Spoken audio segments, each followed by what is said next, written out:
Hi, my name's Chris and I've been with AMP for around 14 years. For most people, super is a set and forget thing. Their employer pays some of their income into it for them and they get a statement once a year. It's not touchy-feely. And because legislation seems to change all the time, it all starts to get too complicated. So most people file the whole thing under too hard. But it really pays to give your super some serious thought, especially if you're 10 to 15 years off your retirement age. It's worth thinking about the Building for Retirement strategy. The Building for Retirement strategy is a way you may be able to use your super to reduce your tax and either build more wealth so you can live your ideal retirement, or help you move into part-time work or semi-retirement, which means you could be working less without necessarily reducing your take-home pay.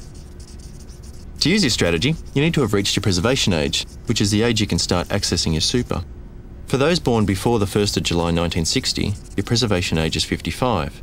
And for those born after this date, preservation age can be up to age 60.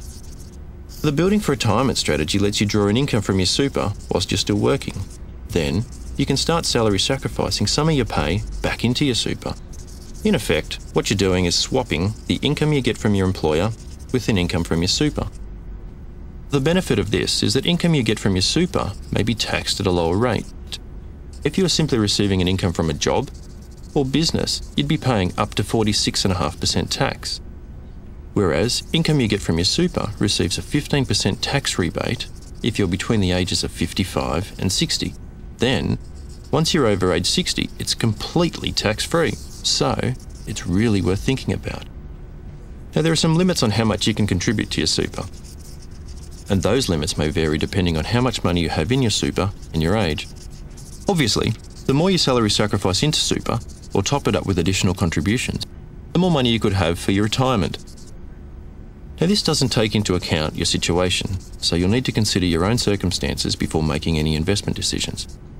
That's another great reason you should speak with your financial planner to make sure you have the right investment mix for what you need. But don't be put off by the complexities, because actually, the time before retirement gives you plenty of opportunities. In fact, the Building for Retirement strategy lets you do one of three things. 1, you may be able to reduce your tax while increasing your super balance. Or 2, you may be able to use it to help you move into part-time retirement by working less whilst retaining the same income. Or 3, it could be also used to help bump up your income and help pay off your mortgage and own your house that bit quicker. There are a number of different Building for Retirement strategies that are worth talking over with your financial planner. Once I got to understand them, I saw that building your super before retirement isn't about complexity, it's all about opportunity.